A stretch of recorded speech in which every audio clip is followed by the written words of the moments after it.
וידבר אדוני אל משה במדבר סיני באוהל מועד באחד לחודש השני בשנה השנית לצאתם מארץ מצרים לאמור. The Parsha for today is Bamidbar, named after the scroll of Bamidbar, which is also known as the Book of Numbers. So Bamidbar means in the wilderness, and starts out, ADONAI spoke to Moshe in the Sinai Desert in the tent of meeting on the first day of the second month of the second year after they had left the land of Egypt. The story then accounted by Moshe is not so much about numbers as the English name Numbers would suggest, although the census at the beginning is an important part of the story. The story is about the journey through the wilderness, as is suggested by the Hebrew name Bamidbar, which means in the wilderness or in the desert.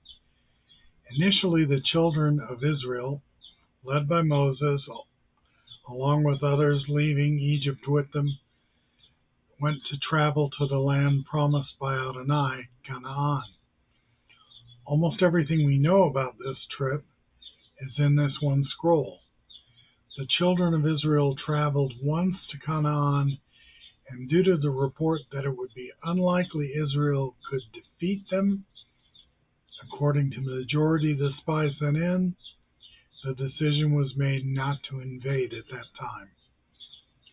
40 years later, those of military age eligibility were almost completely different, due to some being gone from old age and the challenges of living in the wilderness. But people were more motivated to do then what was needed of them when they returned to Canaan after 40 years in the desert. A few years ago, my wife and I embarked on a trip from our home to a new home, from California to Texas. It was difficult to do what had to be done.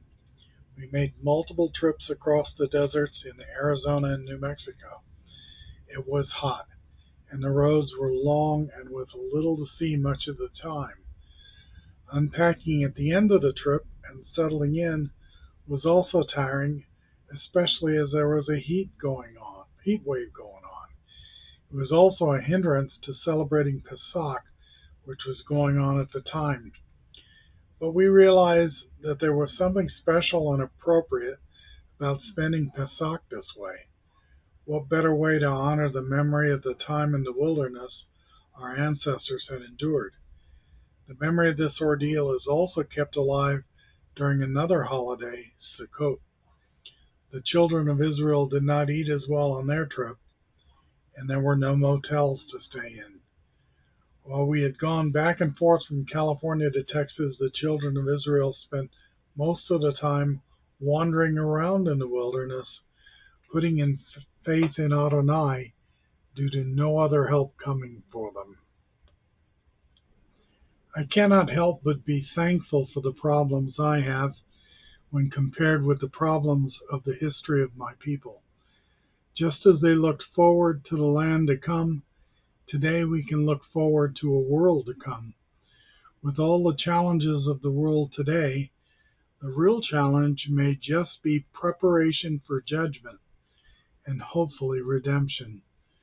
Will we be ready for the world to come when this world comes to an end? In Luke, it says about Joseph and Miriam and their journey through the wilderness and the lack of motels, no room in the inn, as it says in the scripture. While they were there, the time came for her, meaning Miriam, to give birth, and she gave birth to her first child, a son. She wrapped him in a cloth and laid him down in a feeding trough, the Greek word fatni, meaning manger, because there was no space for them in the living quarters. Now, Tom Lawrence at his website writes this about the manger idea. Nevertheless, This manger may have been a sukkah or tabernacle, which is the flimsy little hut that Israelites built during the biblical Feast of Tabernacles, Chag Sukkot, as commanded in the Torah, Leviticus 23:33 to 43. We see the connection between a manger and a sukkah in Genesis 33:17, where Jacob built booths or tabernacles, the Hebrew Sukkot, spelled with two C's or two K's in Natan Lawrence's text here. Sukkot is the plural form of sukkah. So again, where Jacob built booths for his livestock, showing us that the Hebrew word sukkah can also mean livestock barn or manger, as well as a temporary habitation where Israelites dwell during the biblically commanded festival of Sukkot. So that's an interesting article found online, and he's an academic expert. It would seem likely to me that there is a connection between Pesach and Sukkot, just as there is a connection between the result of the suffering in the wilderness in Numbers and the good news from the Messiah's suffering in the Brit Hadashah. There was a tabernacle in the wilderness in Bethlehem, and there was a tabernacle destroyed by the Romans that is symbolically represented by the sacrifice of Yeshua. The idea of a manger may only be the result of translating from Greek without understanding the Hebrew roots of the concept used in the Greek account, which probably was translated from Aramaic or Hebrew anyway. It makes sense to me that the Creator's ideas would repeat throughout creation like a signature identifying the author. The possible reason for choosing the Jewish people may have been to communicate through divine interaction the divine connection with all of us. While I'm no longer going camping the way I used to love, I now have a shed in the backyard where I connect with nature and sometimes ADONAI.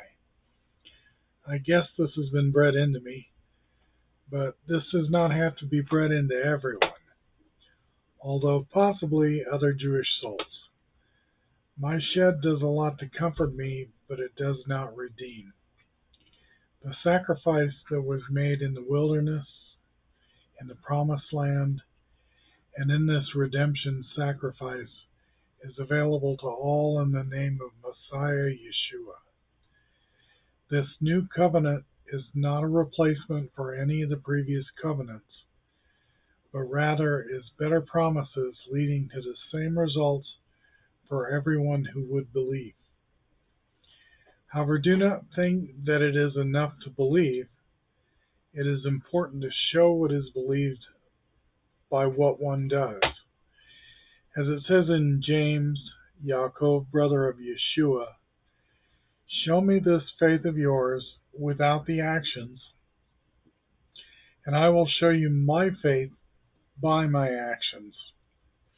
It is important to both think about divine instructions and attempt to apply them with the actions in one's life. As is said in Hebrew, both kavanah and halakha. Kavanah meaning what you feel in your soul and your heart and how you express that, and halakha meaning how you do things, what you do every day in your life to show what's in your heart, to show your connection to ADONAI. Shabbat Shalom, everyone, and have a good week.